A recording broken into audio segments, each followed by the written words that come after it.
Hello students, Bangla study with Chitra YouTube চ্যানেলে তোমাদের সকলকে স্বাগত জানাই। আজকে চলে এলাম নতুন আর একটা নোটসের ভিডিও নিয়ে। তো প্রথম থেকে শেষ পর্যন্ত সঙ্গে থাকো। আর নোটসটা যদি তোমাদের ভালো লাগে তাহলে অবশ্যই লাইক কমেন্ট সাবস্ক্রাইব করে দিও আমাদের চ্যানেলটা। আর এই নোটসটা তোমাদের বন্ধুদের সঙ্গেও শেয়ার করে দিও যাতে তাদেরও হেল্প হয়। এবং এর পরবর্তীতে তোমাদের আর কী নোটস লাগবে সেটাও আমাকে কমেন্ট করে জানিয়ে দিও। তো চলো বেশি দেরি না করে শুরু করা যাক। আজকে আমাদের আলোচনার বিষয় ক্লাস 11-এর সেকেন্ড সেমিস্টারের জন্য একটি খুবই গুরুত্বপূর্ণ প্রশ্ন আগুন নাটক থেকে। আগুন নাটকের চতুর্থ দৃশ্যে হরিকৃষ্ণ ও মনোরমার সংলাপের মধ্য দিয়ে যে ছবিটি ফুটে উঠেছে তা নিজের ভাষায় লেখো। দেখো, উত্তরটা শুরু করবে এইভাবে। বাংলা নাট্য সাহিত্যের অন্যতম গুরুত্বপূর্ণ সামাজিক নাটক হলো আগুন।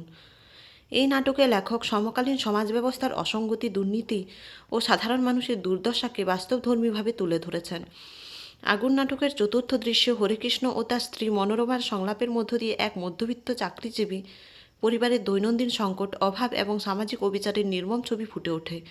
এই সংলাপ কেবল একটি পরিবারের কথা নয়, বরং সমগ্র সমাজের প্রতিচ্ছবি। দেখো, এরপরে 1 নাম্বার পয়েন্ট করবে মধ্যবিত্ত পরিবারের নিত্যদিনের অভাব। হরেকৃষ্ণ ও মনোরমার কথোপকথনের মধ্য দিয়ে প্রতিদিনের সংসার চালানোর সমস্যার কথা স্পষ্ট হয়ে ওঠে। চাল, চিনি, ডাল এই নিত্য প্রয়োজনীয় জিনিসের অভাব তাদের জীবনকে দুর্বিষহ করে তুলেছে। বাজারে চালের অপ্রাপ্যতা মধ্যবিত্ত পরিবারের অনিশ্চয়তা ও আতঙ্ককে আরও বাড়িয়ে দেয়। এই অভাবের চিত্র মধ্যবিত্ত জীবনের বাস্তব সংকটকে তুলে ধরে। দেখো, 2 নাম্বার পয়েন্ট স্বামী স্ত্রীর মানসিক টানাপোড়েন ও সহমর্মিতা। হরেকৃষ্ণ সংসারের অভাবে বিরক্ত ও হতাশ হলে মনোরমা তাকে শান্ত করার চেষ্টা করে।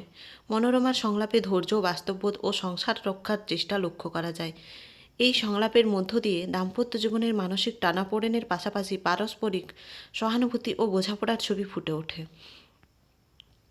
দেখো, 3 নাম্বার পয়েন্ট সমাজ ব্যবস্থার দুর্নীতি ও শোষণের চিত্র। হরেকৃষ্ণের সংলাপে প্রকাশ পায় অফিসের উচ্চপদস্থ কর্মচারীদের দুর্নীতি ও মজুতদারি। তারা বেশি দামে চাল বিক্রি করে সাধারণ মানুষকে আরও বিপদে ফেলে। এর ফলে শ্রমিক, কৃষক ও মধ্যবিত্ত পরিবার চরম কষ্টে দিন কাটাতে বাধ্য হয়। এই অংশে লেখক সমাজের শোষণমূলক ব্যবস্থার কঠোর সমালোচনা করেছেন। দেখো, 4 নাম্বার পয়েন্ট সাধারণ মানুষের অসহায় অবস্থার প্রতিফলন। সংলাপের মধ্য দিয়ে বোঝা যায় যে সাধারণ মানুষ এই দুর্নীতিগ্রস্ত ব্যবস্থার বিরুদ্ধে কিছুই করতে পারে না। তারা প্রতিদিন অভাব ও অনিশ্চয়তার আগুনে পড়ছে। হরেকৃষ্ণ ও মনোরমার সংসার সেই অসহায় মানুষেরই প্রতীক হয়ে ওঠে। দেখো, নেক্সট উপসংহার। সার্বিকভাবে বলা যায় আগুন নাটকের চতুর্থ দৃশ্যে হরেকৃষ্ণ ও মনোরমার সংলাপের মধ্য দিয়ে মধ্যবিত্ত পরিবারের অভাব, দাম্পত্য সহমর্মিতা, সমাজের দুর্নীতি ও সাধারণ মানুষের অসহায়তার বাস্তব ছবি ফুটে উঠেছে। এই দৃশ্য নাটকের মূল বক্তব্যকে আরও স্পষ্ট করে তোলে এবং সমাজের প্রতি লেখকের তীব্র প্রতিবাদকে প্রকাশ করে। তোমাদের যদি নোটসটা ভালো লাগে তাহলে অবশ্যই লাইক কমেন্ট সাবস্ক্রাইব করে দিও আমাদের চ্যানেলটা। আর এই নোটসটা তোমাদের বন্ধুদের সঙ্গেও শেয়ার করে দিও যাতে তাদেরও হেল্প হয়। এবং এর পরবর্তীতে তোমাদের আর কী নোটস লাগবে সেটা আমাকে কমেন্ট করে জানিয়ে দিও। তো এর পরবর্তীতে দেখা হচ্ছে নতুন আর একটা নোটসের ভিডিও নিয়ে। ততক্ষণের জন্য সঙ্গে থেকো, পাশে থেকো। ধন্যবাদ।